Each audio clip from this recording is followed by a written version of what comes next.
Hey guys, it's MMA Vulture coming at you live with UFC Seattle, Cejudo versus Song, full card picks and betting breakdown.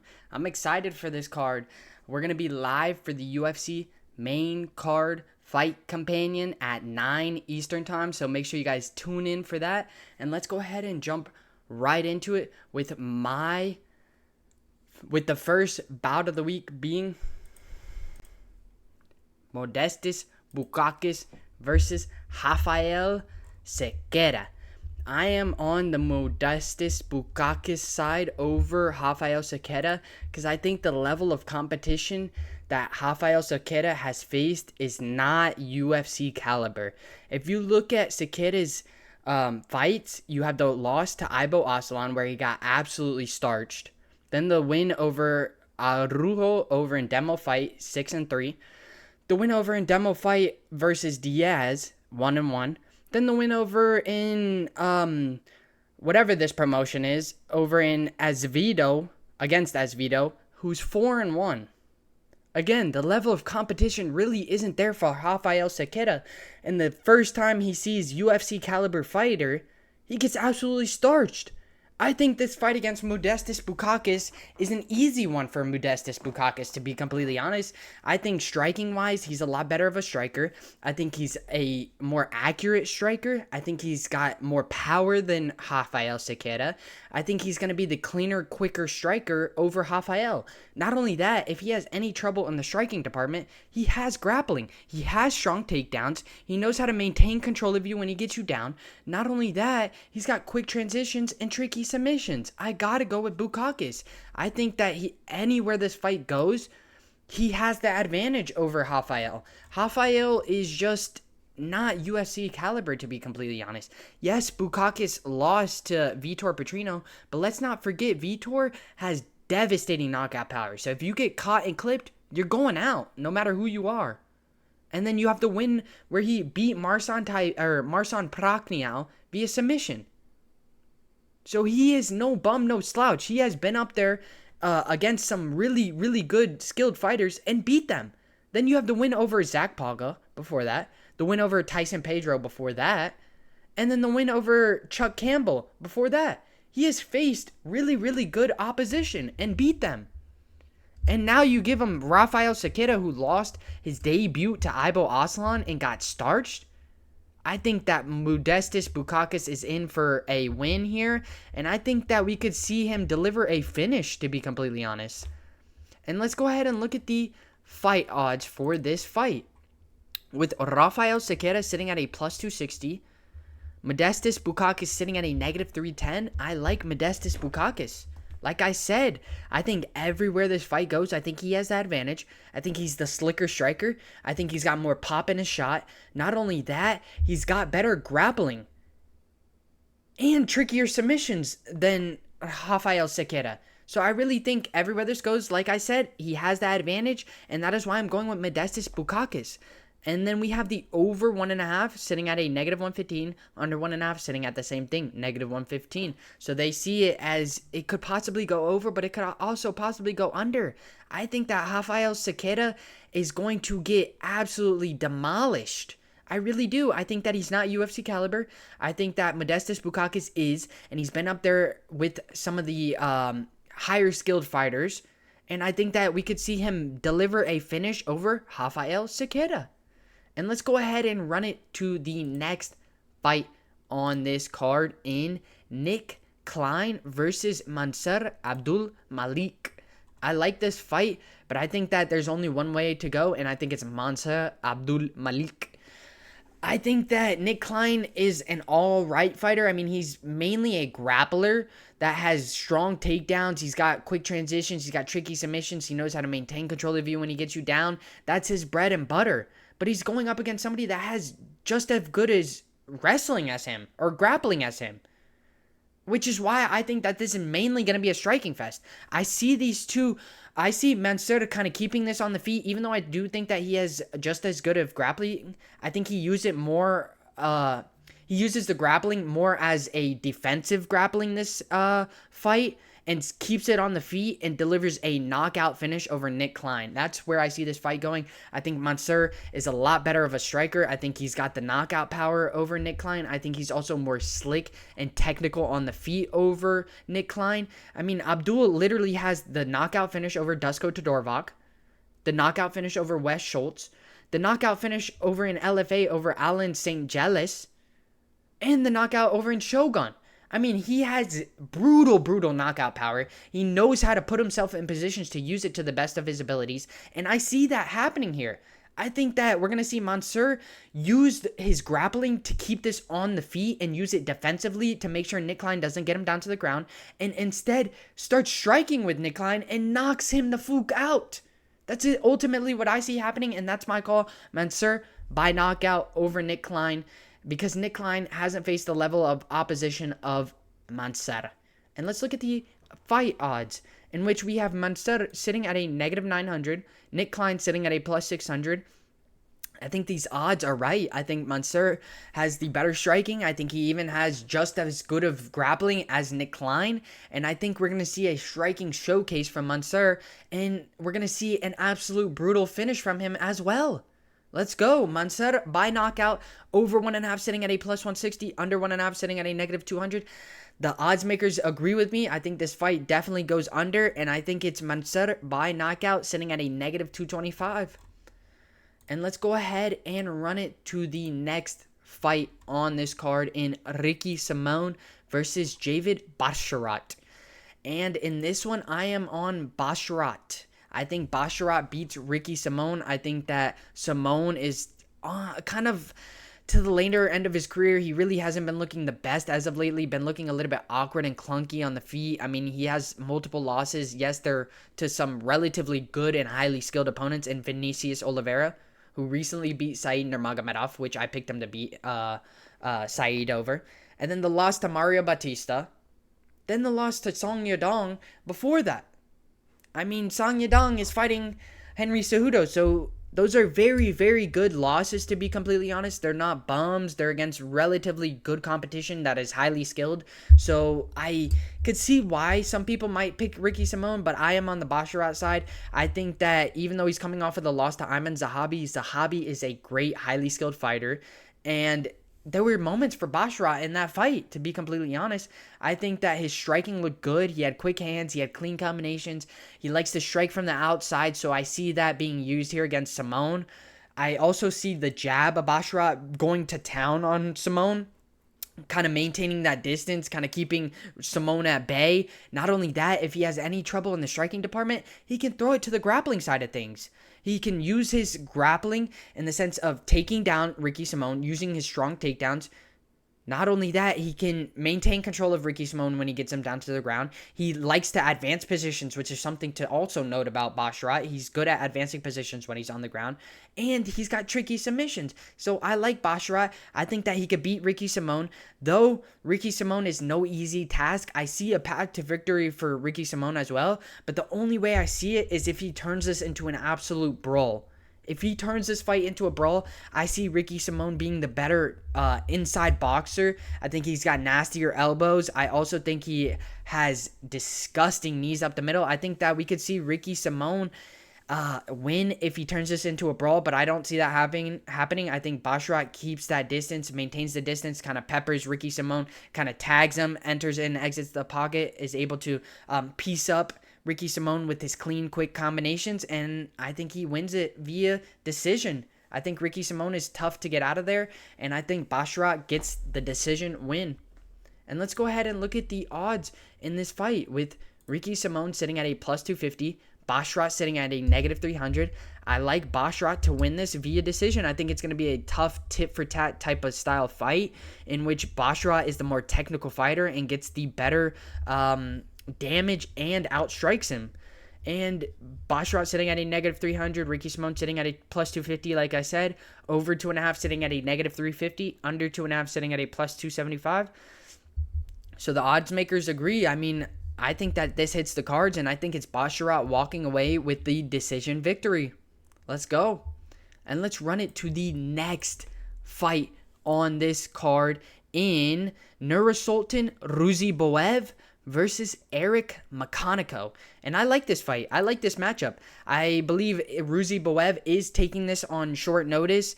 I think Eric McConico actually did have a fight scheduled not to a couple of days prior to this scheduling, or even the same day.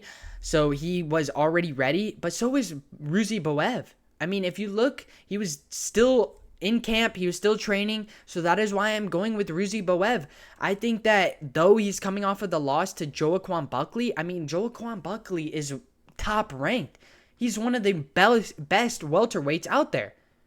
And yet, yes, Ruziboev lost to him, but he at least went to decision with him. He didn't get starched or nothing like that, so he is still highly skilled and really good in the fight department. So I got to go with Ruziboev. I think that Ruziboev has impressive striking skills. I mean, you have the win over Cedric Dumas where he knocked him out, the win over Bruno Fiera where he counter-striked him and knocked him out, and he looked absolutely phenomenal in that fight. And then you have the win over Pavel in WEF. I mean, Ruziboev is a really slick striker that is crafty and accurate with his punches. Not only that, he's got a quick stiff jab. He likes to strike from the outside. He mixes up his shots really, really well. Somewhere where I don't like Ruziboev is the grappling. I am a little bit suspect on his grappling. I think he has all right grappling skills with decently strong takedowns, and he has relatively good takedown defense. But I still will say take that with a grain of salt, because I do think that Eric McConico has a grappling advantage, but I think striking advantage clearly goes to Ruziboev. I mean, his slick striking style is very, very impressive and elusive at that. So that is why I am picking Nursulton Ruziboev. Eric McConico is no bum, no slouch, though. He is a good striker with all right inside boxing. He mixes up his shots really, really well to the head and to the body. My problem with Eric McConico is he relies too much on brute strength rather than skill and technique. I feel like he uses his strength in certain spots that I feel like he won't be able to do against Ruziboev, because of the fact that Ruziboev is a lot more technical. He has the skill and he has a little bit of the strength as well. So I don't see that Eric McConico being able to rely fully on his brute strength in this fight. And I think that's where Ruziboev is going to have the slight edge over him, especially in the grappling side of things. And I also think Ruziboev, like I said, clearly is going to outstrike him. So give me Nursulton Ruziboev to beat Eric McConico in what is a back and forth tit for tat fight. But I think Ruziboev could ultimately put Eric McConico out via his striking. And let's look at the odds on this. With Nursulton Ruziboev sitting at a negative 300, Eric McConico sitting at a plus 250. Like I said, I like Ruziboev. I think he has the clear-cut striking advantage. I think McConico does have a grappling advantage, but I think Ruziboev will still be able to maintain and be able to handle the grappling side of things with Eric McConico. I don't think there's a very large skill gap in terms of the grappling side of things, but in terms of the striking, I think that there's a huge skill gap. I think Ruziboev is a lot better of a striker. He's more slick. He's more elusive on the feet. He's very crafty with his combinations. I got to go with Ruziboev. Over 1.5 sitting at a plus 110, under 1.5 sitting at a negative 140. I do see a route where Ruziboev could end this via knockout. I think that Eric McConico kind of leaves his head on the center line a little bit too much. Sometimes he overextends as well, and we could see Ruziboev counter and land that knockout shot, which is what I see happening. Give me Ruziboev via knockout over Eric McConico, and that is sitting at a plus 145. I like Ruziboev. I think that he's the slicker striker, like I said, and he has great counterpunching abilities, which I see coming in handy here. And let's go ahead and run it to the next fight on this card, in Ian Cutelaba versus Ibo Aslan. I am going to go with Ibo Aslan over Ian Cutelaba, and for a couple of reasons. I think Ibo Aslan, his striking is really, really good. He has disgusting knockout power, and he is very good at mixing it up to the head and to the body. I mean, sometimes he does headhunt a little bit, which does worry me, and he gets a little bit overzealous, but I think that we could see him be a little bit more patient in this fight. We could see him trying to brawl and kind of put this pace on Ian Cutelaba. I really think that Cutelaba does have a clear-cut grappling advantage, I will say that. But I think Ibo Aslan will be able to maintain that distance and kind of keep Ian Cutelaba at the ends of his punches, kind of keep him there. Also use that jab of his to kind of, like I said, keep Ian Cutelaba at bay. I also see where Ibo Aslan could land a brutal hook, as Ian Cutelaba kind of likes to shoot. He kind of telegraphs his takedown attempts, and he could leave a wide opening for Ibo Aslan to catch him as he comes in for that takedown. I've seen it many times in his fights where he leaves his face wide open, and Ibo Aslan could definitely counter and hit him. And there is also another route where Ian Cutelaba uses that grappling and takes down Aslan, and Aslan's not able to really do much about it. Because I do see a world where Ian Cutelaba uses the wrestling to kind of diminish the gas tank and the power of Ibo Aslan. But that being said, I don't see that happening, to be completely honest. I really think the more likely outcome is Ibo Aslan kind of using his brawling style to really keep that pressure on Ian Cutelaba, wait for that opening, land that overhand, and put Cutelaba clean out. I think Ibo Aslan's power is none other. I mean, he has, over 12 first-round finishes? And I see another first-round finish possibly happening here. I think Cutelaba's on the later end of his career. He's very inconsistent. We don't know which Cutelaba we're going to get. And I think Ibo Aslan starches him and continues that career with the first round finish. And let's go ahead and look at the odds here, with Ibo Aslan sitting at a -175, Ian Cutelaba sitting at a +150. I like the odds. I think they're pretty much exactly where they should be. I think Ian Cutelaba is too inconsistent. Yes, at times he shows up and shows out, but at other times he shows up and looks like a bum and looks a little bit awkward and clunky on the feet, which is why I got to go with Ibo. I think if he catches him or even hits him a couple times, I think power is the key difference. I think that striking-wise, Ibo has a clear-cut striking advantage. So give me Ibo to beat Ian Cutelaba, over 1.5 sitting at a -110, under 1.5 sitting at a -120. I think under 2.5 is the call. I think even under 1.5 is the call too. I think Ibo Aslan catches Ian Cutelaba early, and I think he puts him out. And let's look at the odds on that. Ibo Aslan sitting at a -125 for that knockout. I believe he knocks out Ian Cutelaba early. And let's go ahead and run it to the next fight on this card, in Andre Fili versus Melquizael Costa. And I am on Andre Fili over Costa. I think that Andre Fili can definitely get this done against Costa. I think Andre Fili has great striking. I mean, he has sick combinations. His jab is really quick and clean. He mixes up his shots really well to the head and to the body. He's got snappy high and low kicks. And he's got a relatively good grappling arsenal to fall back on if he needs to. I mean, I really think that Andre Fili could definitely beat Costa.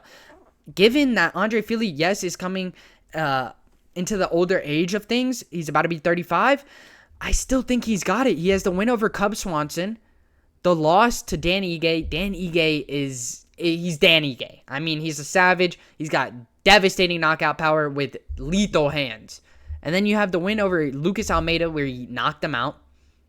And then the loss to Nathaniel Wood, who's a great prospect with he's highly touted and he's highly skilled, is what I'm trying to say. Then you have the win over Bill Algeo. I mean, Andre Fili is a really good fighter. He's very skilled. Whereas on the other side of things, I mean, no knock to Costa. He's a very skilled fighter, but I feel like he really only shines in the grappling side of things. I feel like the striking side of things has to go to Andre Fili. Andre Fili has a clear-cut striking aspect. He's the more slicker striker. He's got the knockout power, like I said. He's got quick hands. He's got clean combination. He mixes up his shots really well, and he's a very good grappler if he needs to fall back on it. Whereas on the other side of Costa, you have a decent striker with the long, stiff jab. He does have really nasty kicks, high and low. Those kicks are super sneaky and super quick. And where he mainly shines, though, is the grappling department.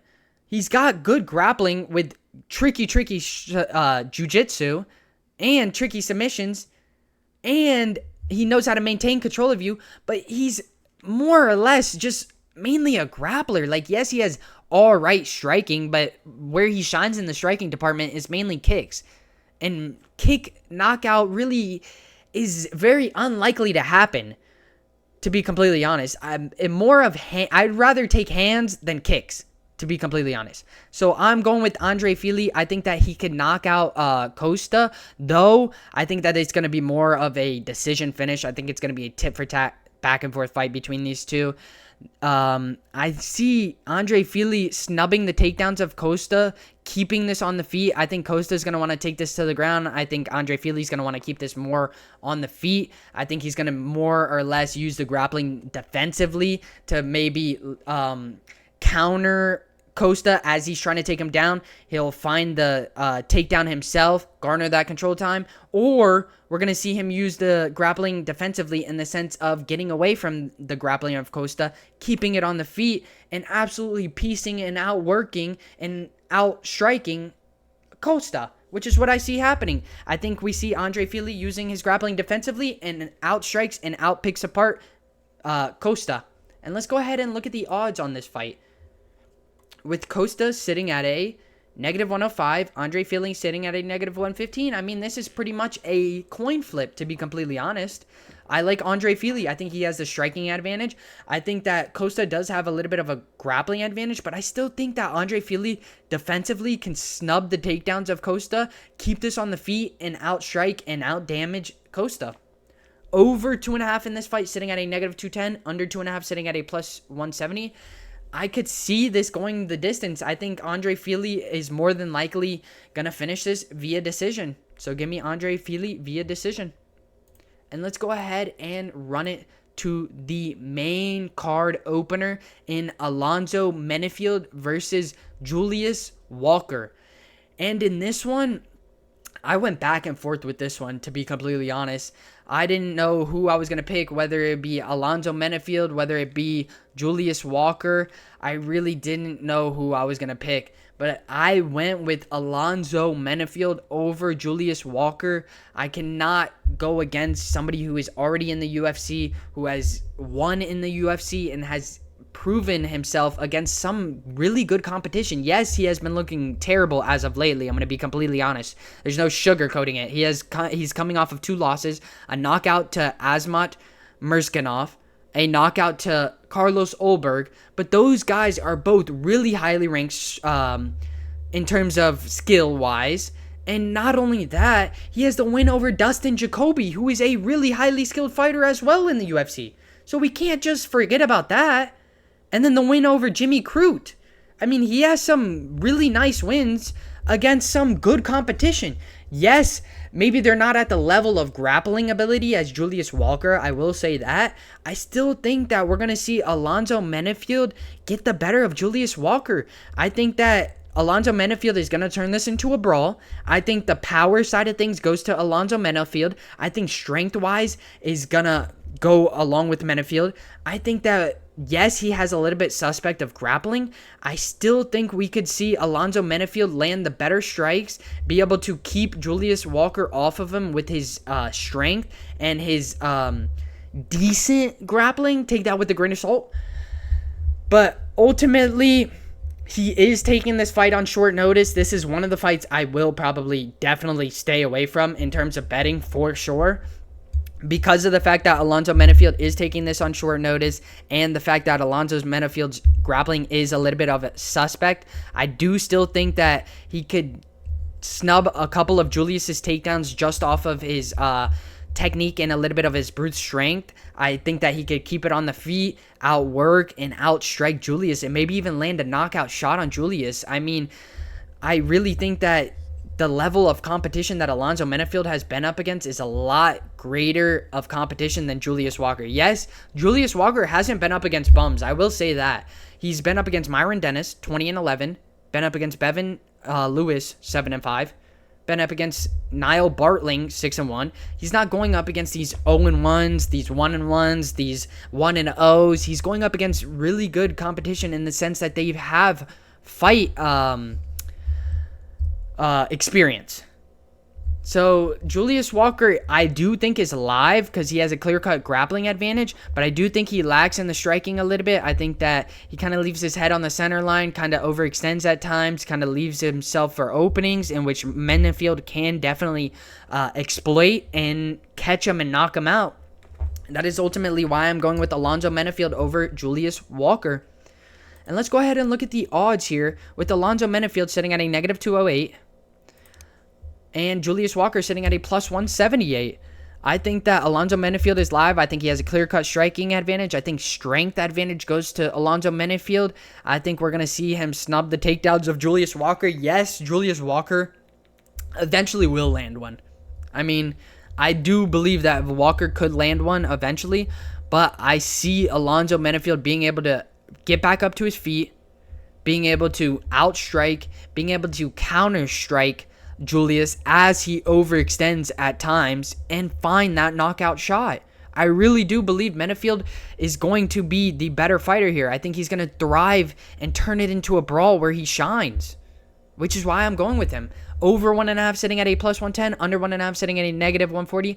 I think this fight could possibly go over, to be honest, but again, it's such a risky one to bet on, so I would stick away from the rounds and just this fight in general. I mean, I really think that this is a close tit-for-tat fight in which Alonzo Menifield is going to possibly knock out Julius Walker and get the win over Walker. And let's go ahead and run it to the next fight, which I'm excited for. We got Gene Silva versus Malik Baghdasaryan. And I love this fight. I am going with Gene Silva all the way. Fighting nerds till the end. I mean, they are on a absolute tear. And that is not going to stop here. That's for sure. Gene Silva coming off of a doctor stoppage technical knockout over Drew Dober, where he pieced him the hell up. And then you have the win over Charles Jourdain, where he knocked him out. The win over Weston Wilson, where he knocked him out. And then the win over Kevin Vallejos in his Contender Series debut.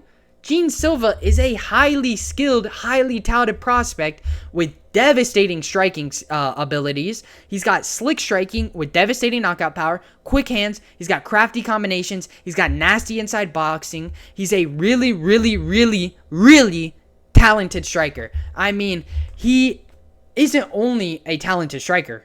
He is also a very good grappler. He's got solid grappling to fall back on. He's got really good takedown defense if he needs to use it. He's got strong takedowns. He knows how to maintain control of you when he gets you down. He's got quick transition, tricky submissions. Anywhere this fight goes, Gene Silva has that advantage. Gene Silva is one of the best up-and-coming prospects, and I think that here against Malik Baghdasaryan, who is coming off of a unanimous win over Tucker Lutz, where he arguably could have won, and then the win over Josh Kulabau, where he got submitted on the ground, and then the win over Bruno Souza, where he beat him. I mean, he has a couple of nice wins in the UFC, don't get me wrong, but at the level of Gene Silva, no.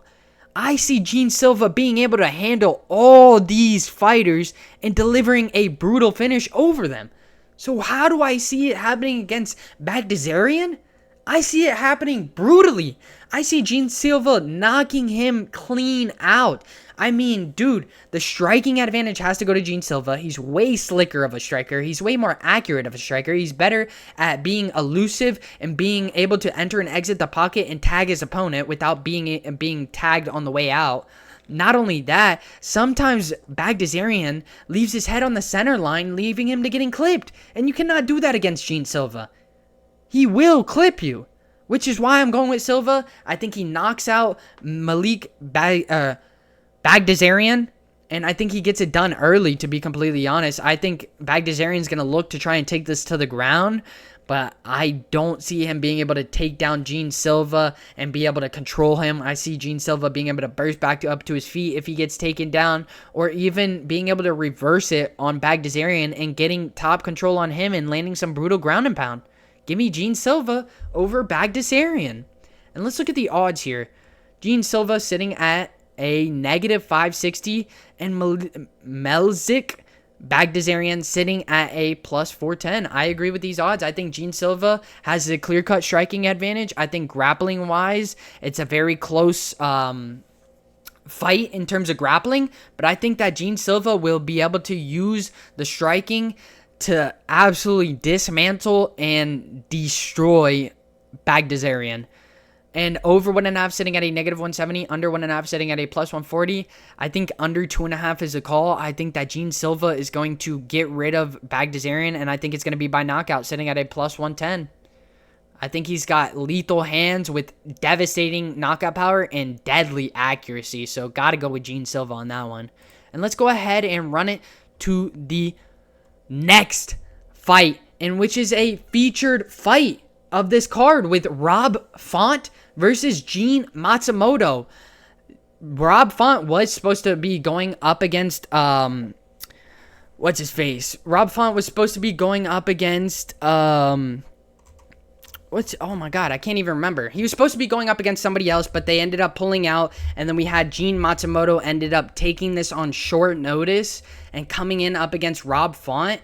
And I gotta go with Rob Font. I mean, Rob Font literally just checked Kyler Phillips, in which many of you, along with me, I thought Kyler Phillips would be able to beat Rob Font. But no, he checked him. He showed that he still got it. And he is still a legit prospect with disgusting striking abilities and good grappling abilities too. I mean, he absolutely destroyed Kyler Phillips in the sense of striking. He looked absolutely phenomenal, mixing it up on the feet, to the head, to the body. He was able to enter and exit the pocket with Kyler Phillips. He even did good with the grappling side of things against Kyler Phillips, snubbing takedowns, landing some of his own, garnering some control time. I like Rob Font here. Gene Matsumoto, this is a huge step up for him.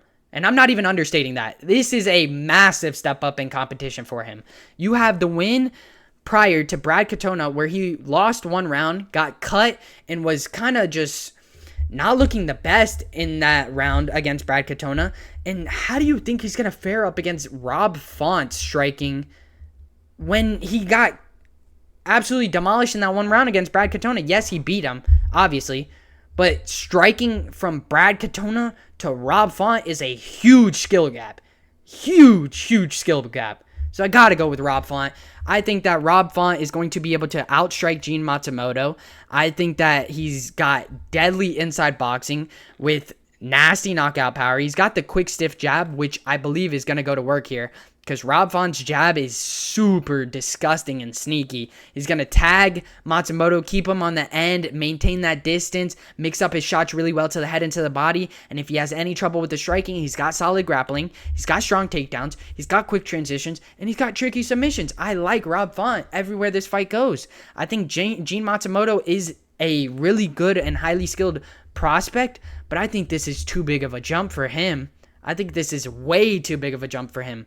I mean, Rob Font has literally only lost to Figgy, Corey Sandhagen, two top-level fighters, literally in the top 5, if I'm not mistaken.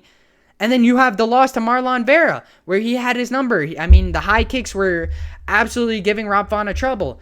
But again, I don't see that happening here. I think Rob Font is going to beat Gene Matsumoto. Matsumoto has some nice wins over Katona, Dan Argueta, Casey Tanner, but none at the level of skill of Rob Font, to be completely honest. Yes, Matsumoto is a good striker with quick hands and nasty high and low kicks, but sometimes he leaves his head on the center line, and you cannot do that with Rob Font. I mean, Gene Matsumoto, sometimes when I say he leaves his head on the center line, when he throws, he does not move as he's throwing. Not only that, he doesn't he tends to overextend as well when he throws. So he will leave himself clear open to a counter shot, which you cannot do against Rob Font. He has good counter striking abilities. He has good inside boxing. He is just good in every sense of the striking aspect of the fight game. So you cannot do that. You cannot make those little mistakes, where as in the fight with Brad Katona, he made those little mistakes. Brad Katona was hitting him, but again, Brad Katona doesn't have that power, doesn't have the same skill as Rob Font. And if Rob Font connects with those shots, Gene Matsumoto is going to get hurt. and he's going to feel those shots. So I got to go with Rob Font. I think he's going to break down Gene Matsumoto. I think the striking is going to be too much for him. I think we could see him even mix in some grappling and take down Matsumoto and garner some control time. Give me Rob Font over Gene Matsumoto. And let's look at the odds here. With Rob Font sitting at a plus 155, Gene Matsumoto sitting at a negative 180. This is absolutely insane to me. Rob Font at a negative or at a plus 155 is absolutely insane. We just had Rob Font check Kyler Phillips, and now many of you think that Gene Matsumoto is going to beat him. And I just don't see it happening. I really don't. I don't think that Gene Matsumoto is going to be able to grapple fuck Rob Font.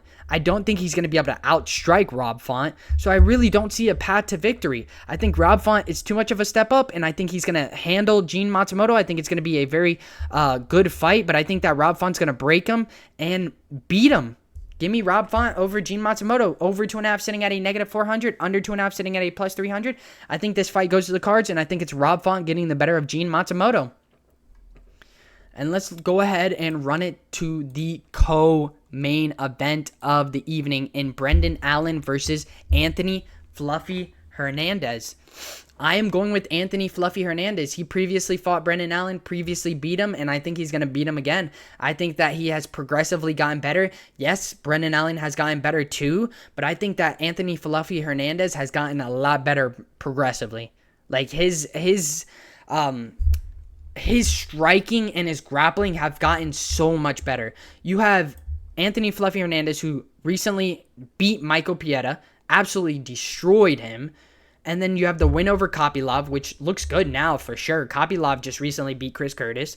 And then the win over Edmund Shabazian before that. I mean, he has some legit wins over some legit skilled fighters, to be completely honest. On the other side, you have Brendan Allen. Again, same thing.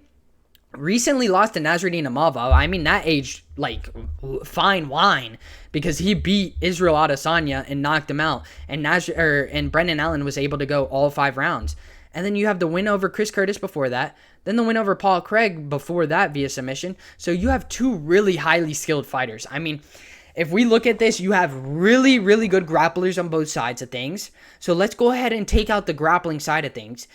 I think that Anthony is the better striker. I think he's more slick. I think power definitely has to go to Anthony Hernandez. I think kicks-wise, I think Brendan Allen has better high and low kicks.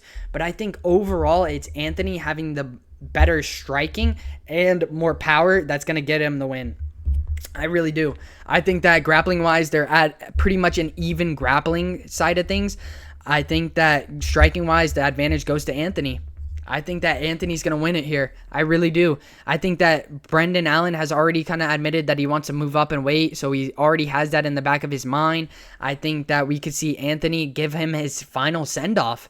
I think that Anthony is the better striker. He's more slick. He has quicker hands. He also has cleaner combinations. That is something I want to note. He's better at mixing it up to the head and to the body over Brendan Allen. Something else I want to note is the power. Power is going to be the key difference here, and I think Anthony has the clear-cut power advantage over Brendan Allen. I think when he hits Brendan Allen, Brendan's going to feel it, and he's going to wear it as well. So give me Anthony Fluffy Hernandez over Brendan Allen. I think he takes the second victory. And let's go ahead and look at the odds here with Brendan Allen sitting at a plus 240. Just kidding. Plus 225 for Brendan Allen. Anthony Hernandez sitting at a negative 265.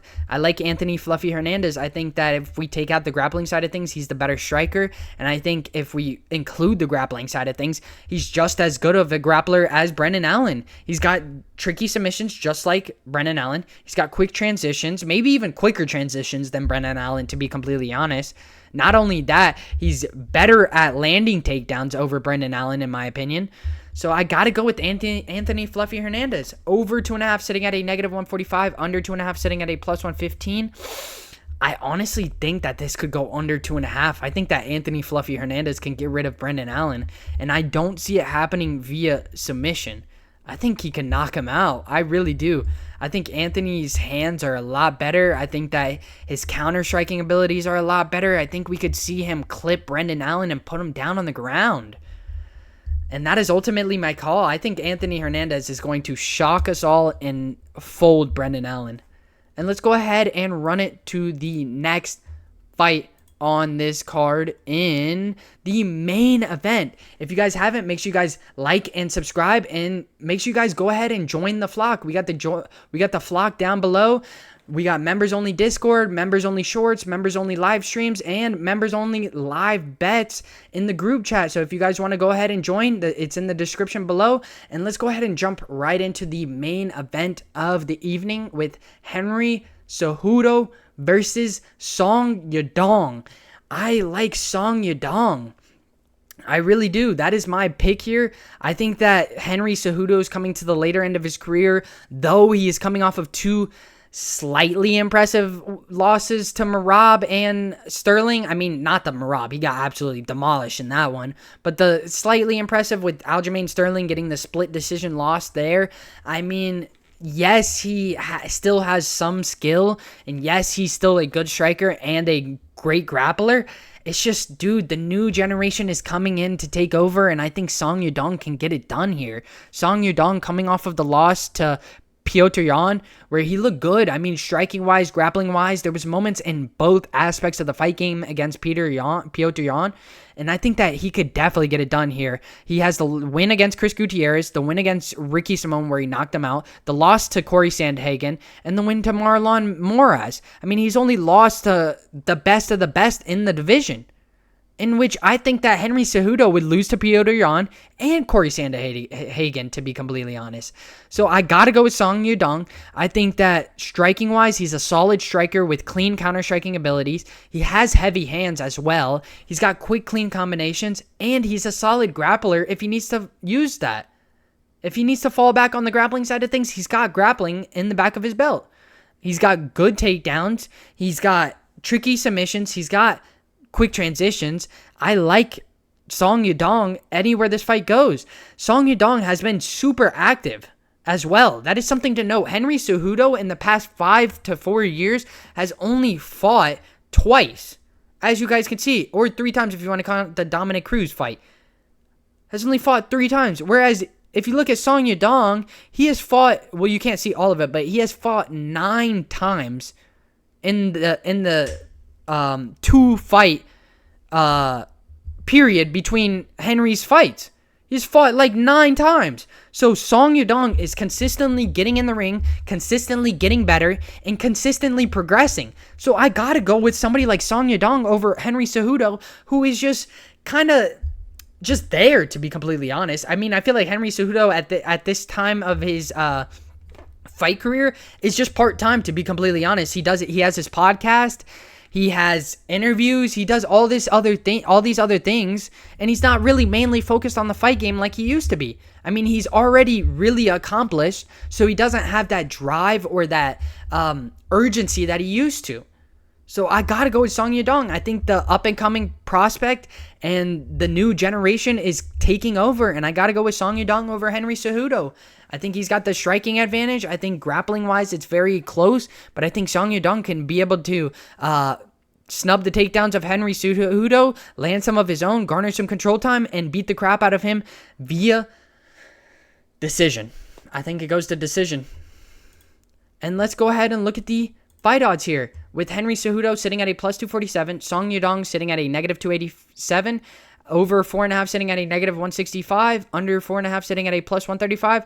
I think that this is going to be a very tit-for-tat close fight back and forth, but I think Song Yadong has the better striking. I think he's got the legit knockout power as well, and I think he's going to beat Henry Cejudo. I think it's going to be a close fight, like I said, a very tit-for-tat fight, and I think he wins it via decision. And if you guys haven't, make sure you guys hit that like and subscribe button. And make sure you guys tune in for the Fight Companion main card at 9 p.m. Eastern Time on Saturday. And I'll catch you guys in the next one. Peace.